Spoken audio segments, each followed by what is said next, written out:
siempre en agradecimiento, Señor. Y cómo no presentarnos de esa manera, pues nos has rescatado, nos has libertado, Señor, del fuego eterno, nos has librado por medio, Señor, de la fe verdadera, cuando escuchamos el Evangelio de nuestra salvación. Y tu Espíritu Santo vino a poner un sello en cada uno de nosotros, Señor. Y hemos entendido ese gran regalo. Hemos por fe, Señor, creído a este regalo de redención que tú ganaste en la cruz. Pero ahora, Señor, también hemos aprendido y necesitando siempre instruirnos, alimentarnos en tu palabra. Hemos también, Señor, entendido que en nuestro diario vivir vendrán pruebas, vendrán dificultades, y solamente alimentándonos a través de tu palabra podremos resistir, podremos soportar, podremos vivir sin corrupción en esta tierra, Señor. Por eso damos gracias por la iglesia, damos gracias por este tiempo en donde vamos a estar escuchando tu palabra, Señor. Oramos para que tú uses al predicador, para que sea tu palabra expuesta, Dios, que no sea interpretación humana, sino que sea tu Santo Espíritu siempre hablando al corazón de cada uno de mis hermanos acá en San Ramón. Oramos en el nombre de Cristo Jesús. Amén y amén. Bueno, vamos a continuar. Si se dan cuenta, he querido traer como una secuencia de las enseñanzas. Eso se llama predicación expositiva. La predicación expositiva consiste en ir versículo a versículo, ¿verdad? Capítulo por capítulo, y eso ayuda para que podamos tener una mejor comprensión y evitemos utilizar versículos fuera de contexto, ¿verdad? Es más sano cuando se hace de esa manera, y por eso yo de hace un tiempo atrás he venido predicando de esta manera y ha sido de mucha edificación para la iglesia de Heredia, y quiero que también lo sea para la iglesia de San Ramón. En esta tarde vamos a estar compartiendo un tema que quedó pendiente la última vez, que tiene que ver con el tribunal de Cristo. Para ello quisiera que podamos ir a la segunda carta a los Corintios. Segunda carta a los Corintios, capítulo 5 y versículo 9 al 10.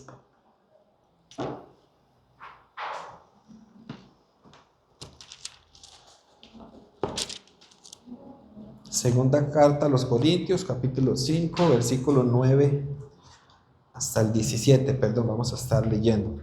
La última vez que estuvimos acá, si usted recordará, vimos cómo el apóstol Pablo prefería, pero él decía, yo quisiera irme ya con el Señor, pero también sé que aquí soy útil, dijo él. Entonces, mis hermanos, es alentador, quizá manera de resumen, de recapitular un poquito lo que vimos ese domingo, es alentador saber que si morimos, vamos a la presencia del Señor, ¿cierto? Eso es alentador, eso sería de mucho ánimo para nosotros, saber que si partimos, estamos en la presencia de Dios. Sin embargo, el apóstol Pablo, a pesar de que él quería irse, él también entendía que debía quedarse.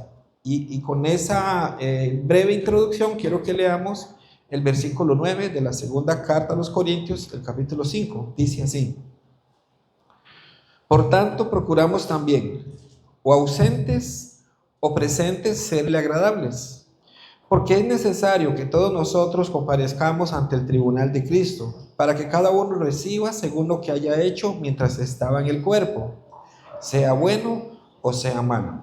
Conociendo pues el temor del Señor, persuadimos a los hombres, pero a Dios le es manifiesto lo que somos, y espero que también lo sea a vuestras conciencias. No nos recomendamos pues otra vez a nosotros, sino os damos ocasión de gloriaros por nosotros, para tengáis con qué responder a los que se glorían en las apariencias y no en el corazón. Porque si estamos locos, es para Dios, y si somos cuerdos, es para vosotros. Porque el amor de Cristo nos constriñe, pensando esto, que si uno murió por todos, luego todos murieron, y por todos murió, para que los que viven ya no vivan para sí, sino para aquel que murió y resucitó por ellos. De manera que nosotros, de aquí en adelante, a nadie conocemos según la carne, y aún si a Cristo conocimos según la carne, ya no lo conocemos así. De modo que si alguno está en Cristo, nueva criatura es. Las cosas viejas pasaron, y aquí todas son hechas nuevas. Amén. Vemos en estos versículos que hemos leído, mis hermanos, algunos puntos importantes. El apóstol Pablo menciona la palabra ser agradable o ambición, ¿verdad? Algunas versiones hablan de una ambición que hay en él. El asunto con esta palabra de ambición, a veces tenemos como la idea negativa, ¿verdad? De ser ambicioso. Pero veremos a qué se refiere Pablo cuando dice que él procura, que él quiere ser agradable a Dios. Eso está en el versículo 9 que acabamos de leer. Pero luego él habla de que él sabe algo. Y lo que él sabe es que va a comparecer ante el tribunal de Cristo. Entonces, hay una ambición, ahora hay un conocimiento de él que en algún momento estará. Luego nos habla de un temor del Señor. Seguidamente nos habla de un amor de Cristo que nos constriñe. Y luego una nueva perspectiva. Esos 5 puntos voy a tratar de poderlos abarcar en ese tiempo de la enseñanza. Entonces volvemos al versículo 9. Dice así: por tanto procuramos también, o ausentes o presentes, serle agradables. Procuramos, ¿verdad? Procuramos. Esa palabra procurar, les decía que en algunas versiones aparece como ambicionar, ¿verdad? Como desear. Es eso, hay un deseo, una ambición. Y esa palabra, según el diccionario bíblico, tiene que ver con un deseo ardiente de conseguir algo. Entonces él dice: yo procuro, yo ambiciono conseguir algo. Generalmente se relaciona con riquezas, ¿verdad? La gente es ambiciosa por las riquezas, ambiciosa por el honor, por el poder, por la fama, etc. Sin embargo, cuando el apóstol Pablo la usa aquí, la está utilizando con un deseo espiritual de un conocimiento que él tiene. ¿Cuál conocimiento? Que en algún momento estará delante del Señor. Ahora bien, para hablar un poquito más de esta palabra, porque ¿verdad? Es bueno que podamos conocer. Generalmente, esa palabra ambición en el mundo se utiliza para la avaricia, ¿verdad? Esa es como la idea que se le da. El hombre, búsqueda de fama. Sin embargo, el apóstol Pablo, no solo aquí, sino en otros textos, le da otra idea a esta palabra. Y para eso quiero que usted pueda buscar conmigo Romanos 15:20. Y ahí veremos de la misma forma algo que el apóstol Pablo ambicionaba o procuraba. Romanos capítulo 15, versículo 20.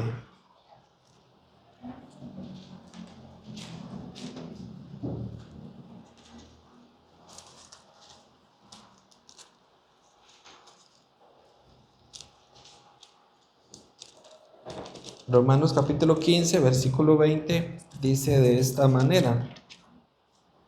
Dice así: y de esta manera me esforcé a predicar el evangelio, no donde Cristo ya hubiese sido nombrado, para no edificar sobre fundamento ajeno. Entonces Pablo habla de un esfuerzo para poder realizar una labor que él tenía que realizar. Hay un esfuerzo, hay como ese deseo para poder lograr algo que él sabía, era su tarea, era su trabajo.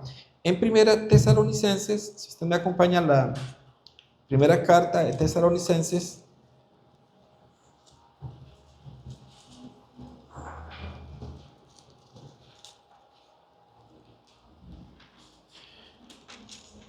Primera Tesalonicenses capítulo 4 y versículo 11.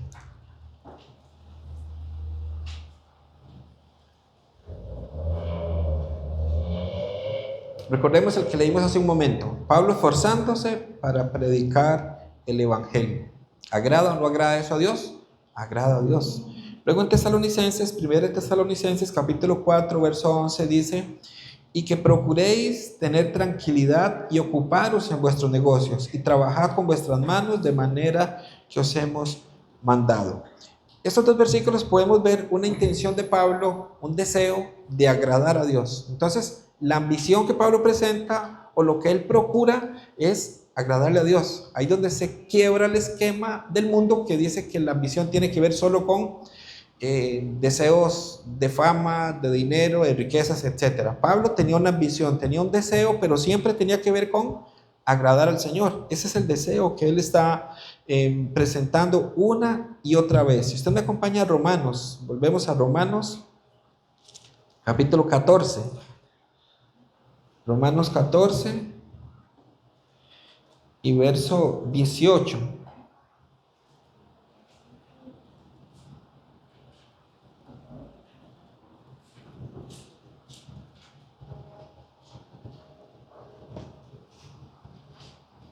Romanos 14, verso 18 dice de esta manera: porque el que en esto sirve a Cristo agrada a Dios y es aprobado por los hombres. Entonces vean, ahora habla del tema de servicio, ¿verdad? A Cristo, y que esto agrada al Señor. Lo que estoy queriendo ahorita, ¿verdad?, mostrar es cuál es el deseo, ¿verdad?, que hay en el apóstol Pablo, cuál es el deseo que él muestra, y ese deseo tiene que ver con agradar a Dios, siempre tiene que ver con eso. Vamos a otro pasaje en Efesios 5, versículo 10.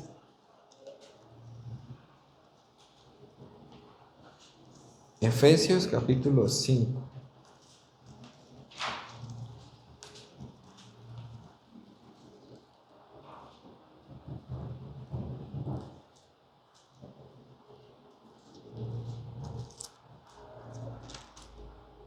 Dice Efesios capítulo 5, verso 10, comprobando lo que es agradable al Señor. Noten una vez más, agradar al Señor. Agradar al Señor es la intención que el apóstol Pablo tiene. Un versículo más para los jóvenes que están acá, Colosenses 3:20. Hay muchos versículos, sin embargo quiero nada más como que, ¿verdad?, dejar claro el punto de que el apóstol Pablo tenía una ambición, tenía un deseo, y siempre era relacionado con agradar a Dios. Por eso Colosenses capítulo 3 y versículo 20 nos dice de esta manera: hijos, obedeced a vuestros padres en todo, porque esto agrada al Señor. Porque esto agrada al Señor. Así es, ¿verdad? Yo fui pastor de jóvenes durante mucho tiempo, ¿verdad?, lamentablemente sin el evangelio verdadero, pero cuando yo mencionaba este versículo, ¿verdad?, como anécdota, entonces recuerdo ver a los papás que decían: amén, amén, así es. Hijos, obedeced a vuestros padres en todo, porque eso agrada al Señor. Y todos los papás, ¿verdad?, les decían a los hijos: escuchen la palabra. Pero luego yo seguía leyendo: padres, no exasperéis a vuestros hijos para que no se desalienten. Y los hijos eran: ve papá, ve mamá. Dios es un Dios de amor, de misericordia, y que busca siempre el equilibrio. Amén. Entonces, mis hermanos, vemos cómo la ambición o el deseo que el apóstol Pablo tiene siempre es con agradar a Dios, siempre agradar a Dios, una y otra vez. En Romanos capítulo 12, voy a leerlo para ustedes este versículo, si alguno quiere anotarlo igual o buscarlo, pero Romanos 12:1 nos dice de esta manera: así que, hermanos, os ruego por la misericordia de Dios que presentéis vuestros cuerpos en sacrificio vivo, santo, agradable a Dios, que es vuestro culto racional. Luego en los Filipenses les dice que no solamente con el cuerpo, sino con la mente, que procuremos ser agradables delante de Dios. Entonces Pablo siempre intentó, su ambición, su deseo fue agradarle al Señor. Y el apóstol Pablo da un consejo, da una herramienta que yo creo que es muy práctica para nosotros en esta tarde poderla considerar, ¿verdad? ¿Cómo podemos agradar a Dios nosotros? Sé que todos tenemos diferentes luchas, todos tenemos luchas de diferente tipo. Y en las luchas generalmente tiene que ver nuestra lengua, nuestro cuerpo, ¿verdad?, físico. Ahí donde está casi siempre nuestra gran cantidad de luchas. Por eso Pablo, en primera a los Corintios, capítulo 9, primera carta a los Corintios, capítulo 9,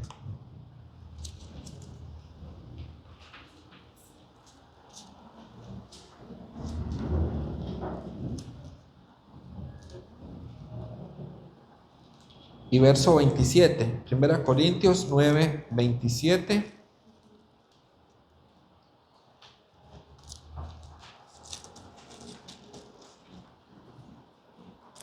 Dice así la palabra de Dios en el capítulo 9 y versículo 27, primera de los Corintios. Dice de esta manera: sino que golpeo mi cuerpo y lo pongo en servidumbre, no sea que habiendo sido heraldo para otros, yo mismo venga a ser eliminado. ¿Cuál es el consejo que Pablo está dando? Dice: golpeo mi cuerpo. Ahora, aclaro, no es literalmente, no es que él agarra un látigo y se empieza a golpear, como si lo hace el legalista. El legalista hace esto. Pero Pablo, entendiendo el evangelio, entendiendo que ha sido lavado por la sangre de Cristo Jesús, él entiende que ahora él puede disciplinar su cuerpo. A eso se refiere. Hay una disciplina que él puede aplicar a su cuerpo, en donde él puede decir: no, aquí no, Pero ¿cómo logra hacer esto si no es a través de la misma palabra? A través de estar ocupado en la palabra. Por eso, mis hermanos, nosotros entre más nos ocupemos en la palabra y ojalá entre más intentemos conocer seminarios, predicarle a otros, menos chance vamos a darle al cuerpo para que nos domine. Esa es una manera que podemos controlar nosotros. Usted se dedica a predicar a otras personas, usted en su tiempo libre escucha la palabra, escucha seminario, empieza a profundizar, está tan ocupado en eso que el cuerpo no tiene espacio para poder sobresalir, para no venir a dominarnos a nosotros, sino que lo hacemos a través del Espíritu con la palabra de Dios. Y esto es importante y es bueno comprenderlo, porque de esa manera, mis hermanos, llegaba la ambición de Pablo por agradar a Dios, no solo con una parte, sino todo su ser. El apóstol Pablo quería con todo su ser agradable a Dios. Por eso es que él dice, todo lo que hagamos, hagámoslo como para el Señor. Todo, absolutamente todo lo que se haga, sea para el Señor. Pablo no está tratando de cumplir la ley, las obras de la ley. Él sabe que no es eso lo que va a salvarle, ¿verdad?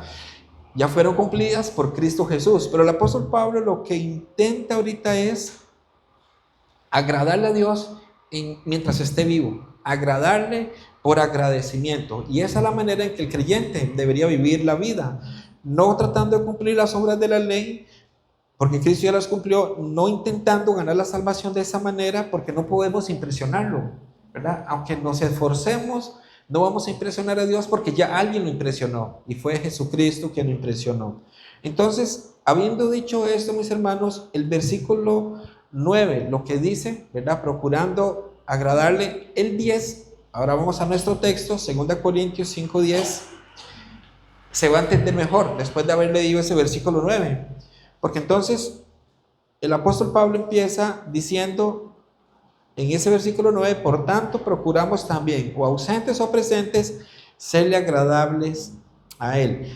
Dice el verso 10 de esta manera, porque es necesario que todos nosotros comparezcamos ante el tribunal de Cristo, para que cada uno reciba según lo que haya hecho mientras estaba en el cuerpo, sea bueno o sea malo. Y a este pasaje hay que ponerle mucha atención, porque aquí nos está hablando entonces que todos compareceremos ante el tribunal de Cristo. Entonces esto, mis hermanos, es serio. Habla de una universalidad de juicio. Va a haber un juicio, dice la Escritura, o sea, todos. No habrá excepción, todos estaremos en un juicio. Será obligatorio. No es que alguien diga, no, hoy la verdad es que voy a quedarme descansando, hoy voy a quedarme viendo el partido. No hay chance. Será obligatorio. La localidad se llama Tribunal de Cristo. Ese es el nombre que aparece, el Tribunal de Cristo, o el Bema, ¿verdad? Es el Tribunal de Cristo. La autoridad del que juzga es Cristo. Por eso es que Cristo, la primera vez que vino en relación con el pecado. Cristo vino en forma de hombre, con su cuerpo, para poder cargar el pecado del mundo. Tuvo relación con el pecado, pero su segunda venida no tiene que ver ya con el pecado. Ahora viene como un juez, como con la autoridad, ¿verdad?, que le ha sido dada para juzgar. Entonces, esa es la manera en que va a venir. También vemos una individualidad en el juicio. Dice el texto, cada uno. ¿Ves? Dice cada uno. No es por familia, no es por iglesia. Cada uno reciba según lo que haya hecho mientras estaba en el cuerpo, sea bueno o sea malo. Ahora, también el texto nos da el propósito. O sea, ¿para qué es este juicio? Y aquí donde quizá podemos ya ir separando un poquito el tema de este juicio para los justos y el juicio para los pecadores. Porque aquí nos da el propósito. ¿Cuál es el propósito según este texto? Dice, para que seamos recompensados. O sea, para que haya una recompensa. Ese es el propósito. La razón por la que debo comparecer, el tiempo, mis hermanos, cuando las acciones fueron hechas de este lado de la tierra. Entonces, ¿qué se va a juzgar en ese tribunal, en ese juicio? Las cosas que se hicieron estando de este lado de la tierra. Creo que ahora se entiende mejor porque el apóstol Pablo insiste y él dice, yo ambiciono agradarle a mi Señor. Claro, él sabe que un día estará frente al Señor. Por eso él se esfuerza, él procura, no para ganar la salvación, porque ya Cristo la ganó. Él se esfuerza porque sabe que ese día serán pesadas sus obras. pesadas las obras, van a ser pesadas. ¿Cuáles fueron con la motivación correcta y cuáles con la motivación incorrecta? Es triste ver, mis hermanos, cómo yo no utilizo ahora redes sociales, pero recuerdo ver mucho de iglesias, de pastores diciendo aquí ayudando a la comunidad. Y era para verse en ellos. Y ellos eran los primeros que aparecían en la foto y toda la ayuda. Y entonces alguien podría decir, pero qué buen acto. Sí, pero ¿sería esa la motivación? ¿O será que él quería alcanzar más me gusta en Facebook, más deditos levantados? ¿Cuál sería la motivación? Tristemente, muchos era lo segundo, ser más famosos, que su iglesia fuera más reconocida, pero nunca fue la intención de ayudar a la gente necesitada, aunque lo hacían, pero no era su prioridad, era más las fotografías y que mi iglesia sea conocida o mi nombre sea conocido. Ahora, con estos puntos que estamos aquí, podemos nosotros hacer nuestras preguntas. ¿Qué tipo de juicio es? ¿Será este juicio para creyentes o no creyentes o ambos? ¿Y cuál es el tribunal de Cristo según este texto? Ahora, Pablo le está hablando a creyentes. No olvidemos que la carta a los Corintios es para iglesia. Por eso inicia la carta a los santos o a los llamados a ser santos en Corinto. Entonces, es un mensaje para la iglesia, es un mensaje para hermanos en la fe, para justos, para quienes han nacido de nuevo. Es dirigido esta carta. Y Pablo está hablando ahorita de un tribunal y de un juicio que van a enfrentar ¿quiénes? Los justos. O sea, vamos a estar en algún momento sentados allí. Un no creyente, mis hermanos, no puede agradar a Dios. Por eso el creyente debe procurar agradar a Dios. El creyente sí puede agradar a Dios. ¿Sí se entiende esto? Entonces, el creyente sí puede agradar a Dios, por eso debe esforzarse para agradarle cada vez más en todo lo que hace. El no creyente no puede. ¿Por qué razón, pastor? Diría usted. La misma Biblia nos responde. Dice Hebreos capítulo 11, versículo 6, que sin fe es imposible agradar a Dios. ¿Y quiénes son los que tienen la fe? Los justos, solamente. Solamente quienes han renacido tienen la fe correcta, tienen la fe correcta. Y de esto la Biblia no se queda corta, o sea, no es que la Biblia solamente menciona esto de manera aislada, hay mucho. Jesús mismo, nuestro Señor Jesucristo habló de esto. Hay un pasaje que se encuentra en Mateo 25, si usted me acompaña, Mateo capítulo 25, verso 14.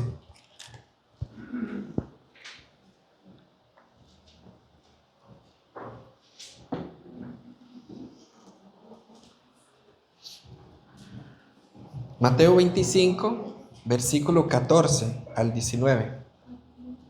San Mateo 25, verso 14.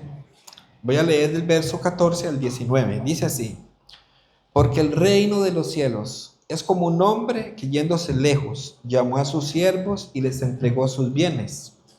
A uno dio 5 talentos, y a otro 2, y a otro 1, a cada uno conforme a su capacidad, y luego se fue lejos. Y el que había recibido 5 talentos fue y negoció con ellos, y ganó otros 5.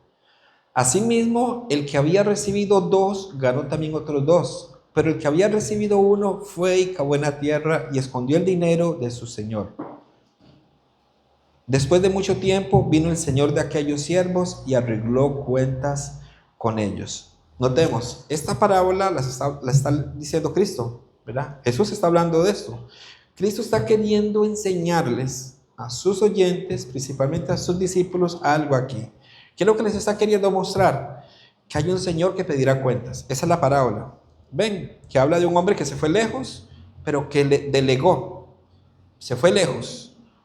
Pero luego, verso 20, siguiendo el texto, dice así: y llegando el que había recibido 5 talentos, trajo otros 5 talentos, diciendo: Señor, 5 talentos me entregaste, aquí tienes, he ganado otros 5 talentos sobre ellos. Y su señor le dijo: bien, buen siervo y fiel, sobre poco has sido fiel, sobre mucho te pondré, entra en el gozo de tu señor.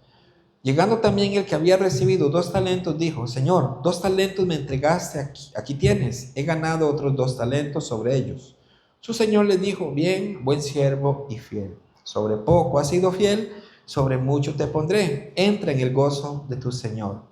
Vemos ahí entonces recompensas conforme a la obra, conforme al trabajo. Pero el verso 24 dice, pero llegando también el que había recibido un talento, dijo, Señor, te conocía que eres hombre duro, que ciegas donde no sembraste y recoges donde no esparciste. Por lo cual tuve miedo y fui y escondí tu talento en la tierra. Aquí tiene lo que es tuyo. Verso 26. Respondió su señor y le dijo, siervo malo y negligente, sabías que ciego donde no sembré y que recojo donde no esparcí. Por tanto, debías haber dado mi dinero a los banqueros y al venir yo hubiera recibido lo que es mío con los intereses. Quitadle pues el talento y dadlo al que tiene 10 talentos, porque al que tiene le será dado y tendrá más, y al que no tiene, aún lo que tiene le será quitado. Y al siervo inútil, echadle en las tinieblas de afuera, allí será el lloro y el crujir de dientes. Entonces, esta parábola la mencionó nuestro Señor Jesucristo. ¿Por qué Él dio esta parábola? Era un ejemplo de rendición de cuentas. Él les estaba enseñando que en algún momento iba a haber rendición de cuentas, según esta historia y según su próxima venida. Él vendría a pedir cuentas. Por eso, mis hermanos, en esta parábola queda claro todo lo que Dios nos da. Sin embargo, asimismo Él pedirá cuentas. ¿Cuánto hemos sido nosotros bendecidos? Mucho. El regalo de la salvación es tan, pero tan grande, mis hermanos, que eso vale mucho y lo tenemos. Y eso es algo que no podemos guardarlo para nosotros. Debemos compartirlo, como dice el himno, lo debes compartir. Debemos compartir, debemos de lo que Dios nos ha dado empezar a sembrar, a predicar. Pastor, yo no sé predicar todavía. Comparta el seminario. Sea un instrumento en las manos de Dios, invite a la iglesia. Eso es, mis hermanos, trabajar en lo que Dios nos dio. Porque Él nos ha regalado a nosotros ese gran regalo llamado salvación. Entonces, Pablo dice tener un deseo de agradar a Dios porque todos compareceremos en el tribunal de Cristo. El bema de Cristo, como es conocido también, es una palabra griega. Esa palabra bema fue usada para referirse a un trono con escalones.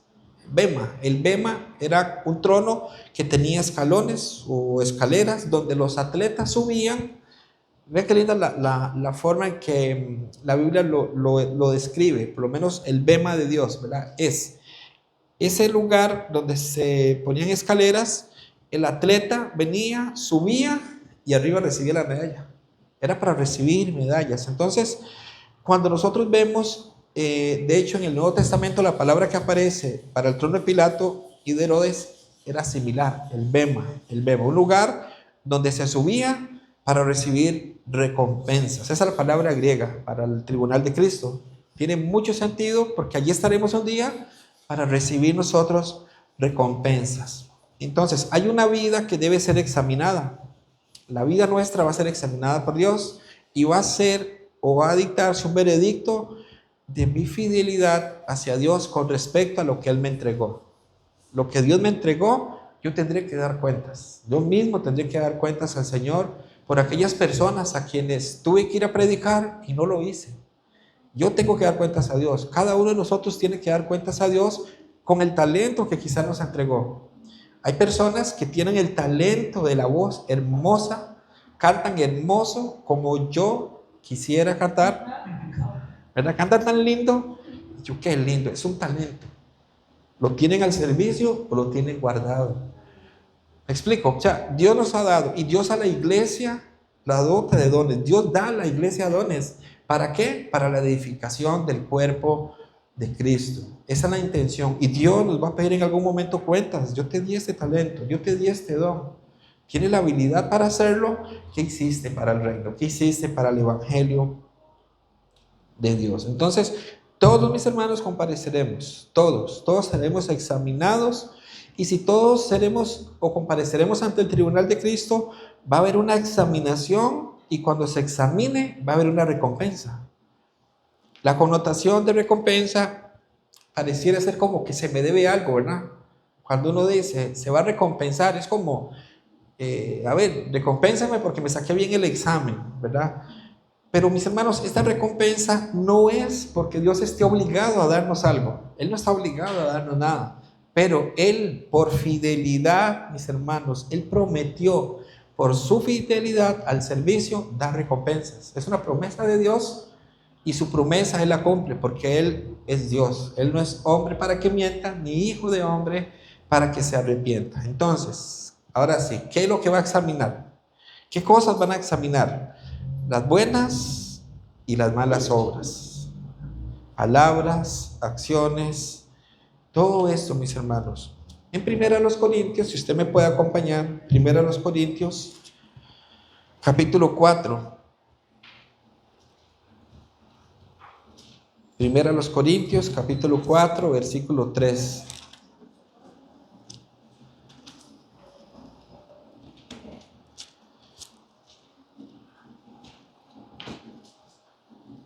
Primera a los Corintios, capítulo 4, versículo 3. Dice de esta manera, el apóstol Pablo hablando a los Corintios también. Primera Corintios 4, versículo 3 al 5. Dice así: yo en muy poco tengo el ser juzgado por vosotros o por tribunal humano, y ni aun yo me juzgo a mí mismo, porque aunque de nada tengo mala conciencia, no por eso soy justificado, pero el que me juzga es el Señor. Así que no juzguéis nada antes de tiempo, hasta que venga el Señor, el cual aclarará también lo oculto de las tinieblas y manifestará las intenciones de los corazones. Y entonces cada uno recibirá, noten, su alabanza de Dios. Voy a tratar de dar un ejemplo. Supongamos, mis hermanos, que yo haya predicado 4,000 mensajes en mi vida y yo llego ese día y el Señor va a decir: 4,000 mensajes, pero 2,000 fueron para la gloria mía y 2,000 fueron para su gloria. La recompensa, la alabanza, por los 2,000. Los otros, obras malas, obras mías. Entonces, como para dar un ejemplo, ¿verdad?, de lo que está hablando acá la Escritura, la calidad de lo que se hizo es lo que se va a juzgar. Es la calidad de la intención, es la motivación con la que nosotros lo hicimos. Hay otro texto que nos ayuda a comprender mejor. Aquí mismo en 1 Corintios, pero el capítulo 3, 1 Corintios capítulo 3, versículos 11 al 15. 1 Corintios 3, verso 11 al 15.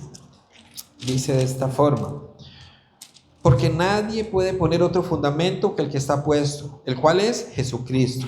Y si sobre este fundamento alguno edificare oro, plata, piedras preciosas, madera, heno, hojarasca, la obra de cada uno se hará manifiesta, porque el día la declarará, pues por el fuego será revelada, y la obra de cada uno sea, de cada cual sea, el fuego la probará. Verso 14: si permaneciera en la obra de alguno que sobreedificó, recibirá recompensa. Si la obra de alguno se quemare, él sufrirá pérdida, si bien él mismo será salvo, aunque así como por fuego. Eso es como cuando la nota era 65, ¿verdad? Y en el colegio apenas la pasábamos. Decían, dejó los pelos en el alambre, ¿verdad? Entonces, vean mis hermanos, porque los que hemos recibido el Evangelio, los que hemos sido sellados con el Espíritu Santo de Dios, ya tenemos un regalo hermoso, glorioso, ya tenemos asegurado eso. Pero no podemos conformarnos, debemos esforzarnos, no por la salvación, porque ya la tenemos, para vivir dignamente y pensando en esto, en que en algún momento van a ser pesadas nuestras obras. Por eso Pablo, tiene más sentido, ¿verdad? Ahora cuando leemos que Pablo dice que él está ambicionado, que él está procurando serle agradable a Dios. Claro, él sabe lo que le espera. Él dice, llegará el momento del Señor va a juzgar, cuando le predique a los filipenses, a los corintios. Por eso él sufre por ellos, porque él quiere que ellos puedan aprender y vivir la vida cristiana. Entonces, mis hermanos, acá en este texto que acabamos de leer, según el texto, ¿verdad?, las obras que superen el fuego, esa examinación, ¿verdad? Si permanece la obra de alguien que ha edificado sobre el fundamento, recibirá recompensa. Recibirá recompensa. Entonces, yo puedo entender que la calidad de las obras tiene que ver con hacer todo como para el Señor. Todo. Cuando me ven y cuando no me ven. Cuando el baño está sucio y yo lo limpio, haya gente o no haya gente. ¿Para quién estoy haciendo eso? Para el Señor. Para el Señor. Hay hermanos que a veces llegan a la iglesia para que el pastor vea que llegaron, pero están perdidos, están en otras, ¿verdad? Entonces, ¿para quién están haciendo el venir a la iglesia? Para el hombre, no para el Señor. Todo eso es pesado, todo eso va a ser pesado según la Biblia. Por eso, mis hermanos, en Apocalipsis 22, 12, Apocalipsis capítulo 22, verso 12, nos dice lo siguiente.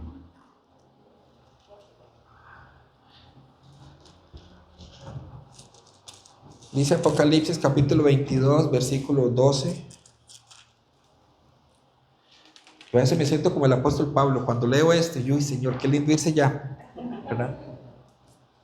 Dice Apocalipsis 22, 12. He aquí, yo vengo pronto, y mi galardón conmigo. ¿Para qué? Para recompensar a cada uno según sea su obra. Vengo pronto. Eso suena como a rendición de cuentas. Vengo pronto, como vengo a ver qué pasó, para recompensar a cada uno. El apóstol Pablo está muy claro que no quiere llegar el día de la examinación y ver que mucho de lo que él hizo fue en vano. Él no quiere eso, él teme a esto. ¿Por qué él teme a esto? 1 Corintios 3:15 dice de esta forma, lo acabamos de leer nosotros. Si la obra de alguno se quemare, él sufrirá pérdida, si bien él mismo será salvo, aunque así como por fuego. ¿Qué es lo que perderá entonces? Recompensas. O sea, perderá esas recompensas, no su salvación. De hecho, ¿verdad? Y sé que ya es muy claro acá en la iglesia de San Ramón, pero es bueno siempre recordar, ¿verdad? Para que esto quede más firme y más firme. El salmista David, cuando él peca de manera grave, en el Salmo 51, él expresa un deseo por un dolor que tiene. Y él dice, devuélveme el gozo de mi salvación. Él no dice, devuélveme la salvación, sino el gozo de mi salvación. Un cristiano que se aparta, un cristiano que peca y peca y peca y es arrastrado por el pecado, pierde el gozo de la salvación, mis hermanos. Por eso es que nuestro Señor es tan sabio y tan misericordioso que nos deja, según 1 Juan capítulo 1, versículos 5 al 9, aquel método de cómo nosotros podemos lavarnos los pies. ¿Recuerdan? Si confesamos, nosotros debemos reconocer delante del Señor nuestras faltas constantemente, reconocer conscientemente, Señor, te he fallado. ¿Qué es lo que hace el salmista en el capítulo 51? Él, de una manera desgarradora, abre su corazón al Señor y le dice, soy consciente de lo que hice, en pecado me concibió mi madre. Y empieza a declarar el Salmo 51, si usted lo lee, de verdad que es desgarrador, cómo el salmista está sufriendo, está dolido. ¿Por qué? Porque él pecó, porque él se separó del Señor. Así debería ser la actitud de un cristiano cuando se aparta del Señor. Entonces, mis hermanos, es claro, ¿verdad? Parece hasta acá que es muy claro cómo va a haber una distinción entre este juicio, el bema de Cristo, ¿verdad? Que es ese lugar donde se va a subir para recibir recompensas, y el gran trono blanco. Ese es el gran juicio. Entonces, son dos términos que muchos podrían confundirse, ¿verdad? Con este tribunal de Cristo y el gran trono blanco. En Apocalipsis capítulo 20, si usted me acompaña, Apocalipsis capítulo 20.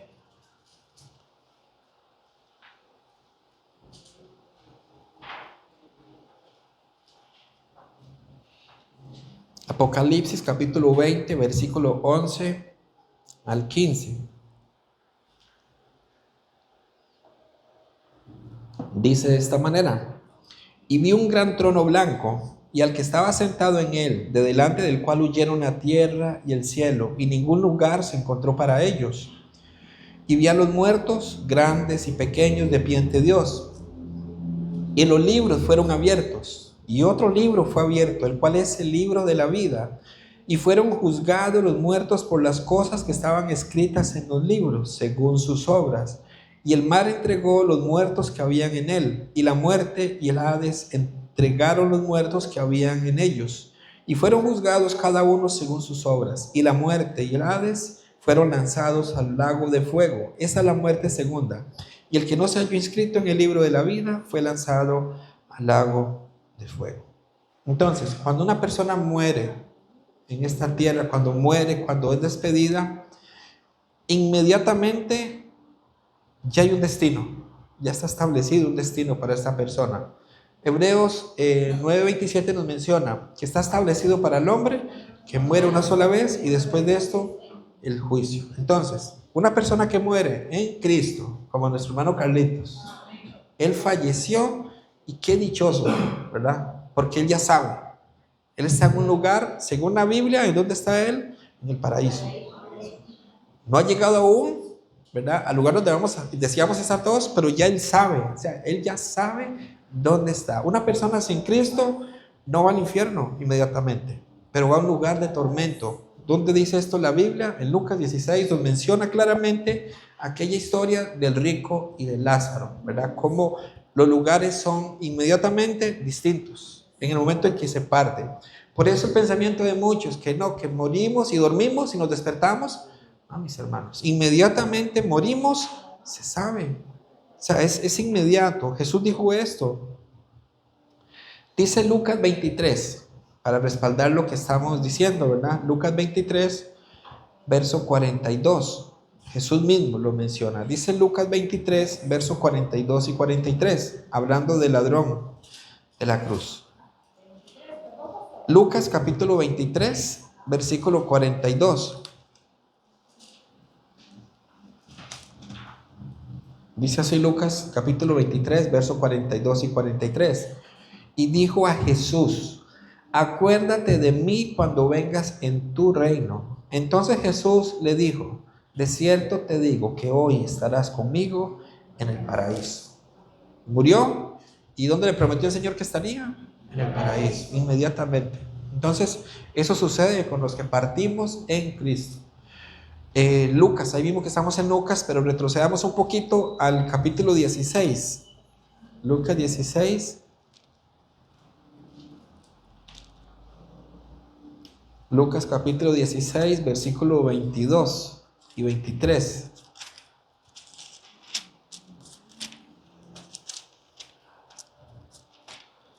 Dice de esta manera, Lucas 16, 22 y 23. Aconteció que murió el mendigo y fue llevado por los ángeles al seno de Abraham. Y murió también el rico y fue sepultado. Y en el Hades alzó sus ojos, estando en tormentos, y vio de lejos a Abraham y a Lázaro en su seno. Seno de Abraham, paraíso. Luego dice que murió el rico, dice que fue sepultado, pero en el Hades alzó sus ojos, estando en tormento. Entonces Jesús menciona los dos lugares, donde va el justo y donde va el pecador. Paraíso, donde van los creyentes; Hades, donde van los pecadores. No es el infierno aún, no es el infierno aún, porque el infierno será inaugurado, según Apocalipsis 22, por el mismo diablo. Va a ser lanzados al agua de fuego el anticristo y Satanás. Entonces, mis hermanos, en el Antiguo Testamento, tal vez para profundizar un poquitito con esto, en el Antiguo Testamento se hablaba de Seol para referirse al infierno. Siempre se hablaba, pero era como en tres connotaciones. Cuando usted lea Seol, es en el Antiguo Testamento que se menciona, y era como tumba, número uno, ¿verdad? Pero también se mencionaba como el Hades, ¿verdad? Y la otra aplicación era como paraíso. Por eso en el Antiguo Testamento se habla de José, por ejemplo, en el Seol, ¿verdad? Pero era para referirse a tanto como al paraíso o como al Hades o como una tumba. Por eso es necesario poder comprender esto. Hay quienes dicen, mis hermanos, que el infierno está debajo de la tierra. Y cuando dicen esto es porque hay un pasaje en Números, voy a buscarlo, Números 16, para que podamos tener más clarito. Números capítulo 16.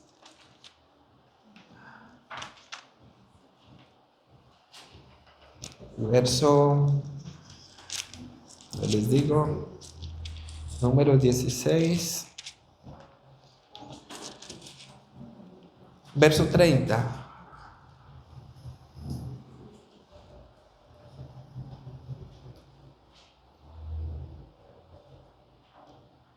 Dice así, Números 16:30. Mas si Jehová hiciere algo nuevo, y la tierra abriere su boca, y los tragare con todas sus cosas, y descendieren vivos al Seol, entonces conoceréis que estos hombres irritaron a Jehová. Sigue diciendo el verso 31. Y aconteció que cuando cesó él de hablar todas estas palabras, se abrió la tierra que estaba debajo de ellos.